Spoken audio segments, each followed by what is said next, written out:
Hey guys, it's me Khristan and welcome to my YouTube channel.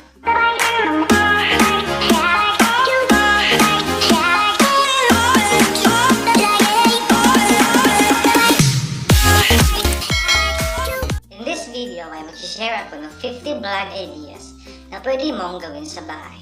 Marami sa atin ang gustong gumawa ng YouTube channel pero hindi pa nakakaisip ng content.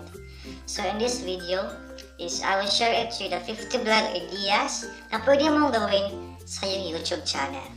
So without further ado, let's proceed to the video. So number 1 is jojowain o totropahin.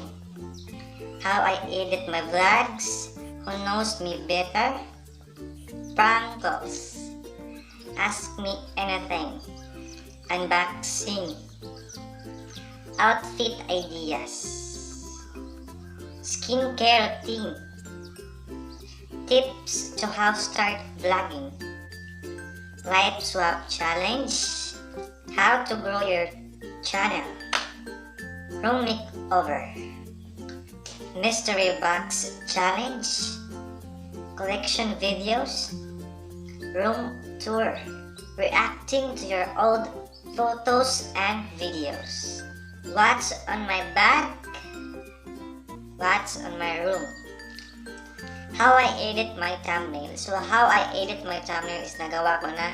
Just see the description box below how I edit my Instagram photo file, house tour, how I ate in a day, facts about me, home workout routine, whisper challenge, eat or wear it challenge, morning routine. So siyempre may morning routine, may night routine. Number 30 is reviews of product. 31 travel vlogs. Kung mahilig kayo mag-travel, this content is good for you. 100 layers of black, 100 layers of lipstick or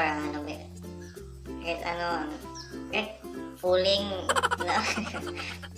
What's on the box? 24 hours challenge.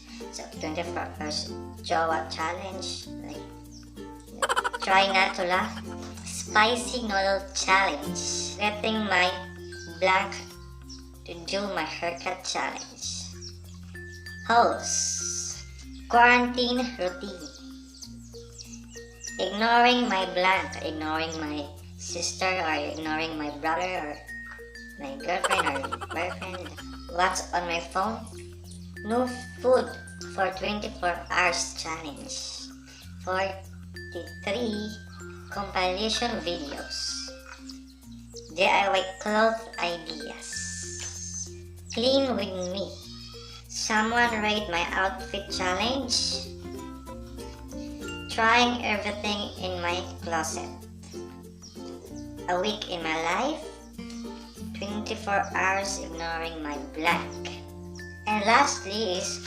mukbang challenge. And that's all for today's video, and sana ay may nakuha kayo sa video to. At kung hindi ka pa nakapag-subscribe, ay subscribe na at i-hit mo din ang notification bell para ma-notify ka kung may bagong video may upload. Always remember that everything happens for a reason. So keep on moving. Stay safe, stay at home. Thank you for watching.